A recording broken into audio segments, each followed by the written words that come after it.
जी हाँ, नमस्कार दोस्तों, आप सभी का स्वागत है। आज की इस वीडियो में हम आपको बताने वाले हैं जिन जिन अभ्यर्थियों ने आंगनवाड़ी के लिए फॉर्म फिल किया है वह अपना मेरिट लिस्ट में सबसे ऊपर नाम कैसे पा सकते हैं। जी हाँ दोस्तों, क्योंकि जो सिलेक्शन होने वाला है वह मेरिट लिस्ट के आधार पर सिलेक्शन होने वाला है, तो अपने को सबसे ज़्यादा अंक पाने की ज़रूरत है मेरिट लिस्ट में, ताकि अपना नाम सबसे ऊपर आए। तो सबसे पहले ऊपर की जानकारी जान लेते हैं। आंगनवाड़ी की भर्ती आ चुकी है। इसमें महिला बाल विकास मंत्रालय द्वारा यह भर्ती निकाली गई है, जिसमें लगभग 61,000 से अधिक पद निकाले गए हैं, जो कि आंगनवाड़ी सहायिका, सुपरवाइज़र और सहायिका के पद पर आंगनवाड़ी के यह पद निकाले गए हैं।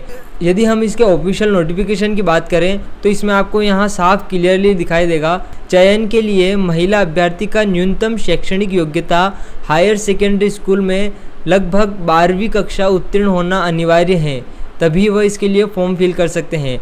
लेकिन यदि आपके पास उच्च शैक्षणिक योग्यता में यदि डिग्री डिप्लोमा है, इसमें आपको 10 अंक अधिक मिलने वाले हैं। यदि कोई सरकारी कर्मचारी या फिर कोई दूसरा कर्मचारी कोई पहले से ही काम करता है और उस अभ्यर्थी की आंगनवाड़ी पद पर सिलेक्शन हो जाता है, तो उस केस में उन्हें पहले वाले पद का त्यागपत्र देना होगा।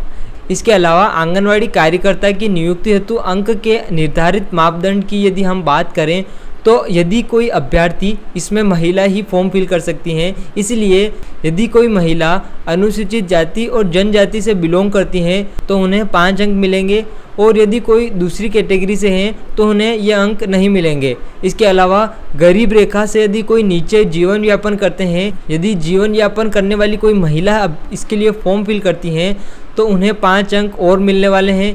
इसके अलावा यदि कोई विधवा, परित्याग और तलाकशुदा महिला जो कि 30 वर्ष की अधिक आयु की अवधि में महिला कोई फॉर्म फिल करती हैं तो उन्हें 5 अंक और एक्स्ट्रा मिलने वाले हैं। यानी कि ये पूरी जो मेरिट लिस्ट बनेगी वह 100 नंबर की बनने वाली है।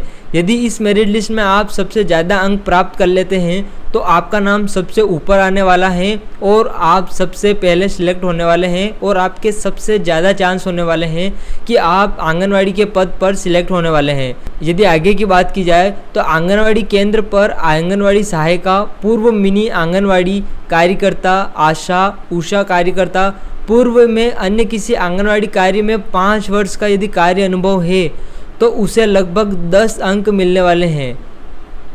यदि शैक्षणिक योग्यता की बात की जाए तो हायर सेकेंडरी यानी कि अभ्यर्थी को 12वीं पास तो होना अनिवार्य है, लेकिन यदि उन्हें 40 अंक यदि प्राप्त हुए हैं तो उन्हें 25 अंक मिलने वाले हैं। यदि अभ्यर्थी को ज़्यादा प्रतिशत प्राप्त हुए हैं, जैसे कि 40% से जैसे ही जितने प्रतिशत ऊपर उन्हें प्राप्त हुए हैं, प्रति 2% पर 1 अंक प्राप्त होने वाला है।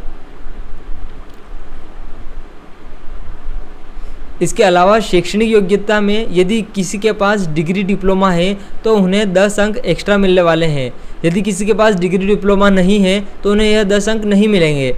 यदि बोनस अंक की बात करें तो आंगनवाड़ी कार्यकर्ता, पूर्व में मिनी आंगनवाड़ी कार्यकर्ता, आंगनवाड़ी सहायिका की सेवीकाल के दौरान अकस्मात मृत्यु होने पर उसकी कार्यकर्ता सहायिका की बेटी, यदि उसकी बेटी योग्यता रखती है, मृतक कार्यकर्ता सहायिका की बेटी यदि योग्यता रखती हैं तो उन्हें 10 अंक अधिक प्राप्त होने वाले हैं। यह बोनस अंक होने वाले हैं। आप इन सभी के अनुसार अपनी क्वालिफिकेशन के हिसाब से इन्हें काउंट कर सकते हैं, और आप अपनी मेरिट लिस्ट खुद अपने हिसाब से घर पर एक एवरेज बना सकते हैं। इसके अलावा यदि आपने डिग्री डिप्लोमा कर रखा है तो आपको केवल 10 अंक ही मिलेंगे। इसके अलावा आपने ज़्यादा कोई पढ़ाई कर रखी तो उससे अलावा आपको अंक नहीं मिलने वाले हैं। यदि 2 या 2 से आवेदक करता हो कि मेरिट लिस्ट में समान अंक प्राप्त होते हैं तो सबसे पहले किसे सिलेक्ट किया जाएगा, तो सबसे पहले जो अधिक आयु की अभ्यर्थी महिला होगी उसका सिलेक्शन होगा। हायर सेकेंडरी में प्राप्त अंक प्रतिशत के आधार पर वास्तविक अंक दशमलव के बाद 2 अंक तक की गणना की जाएगी।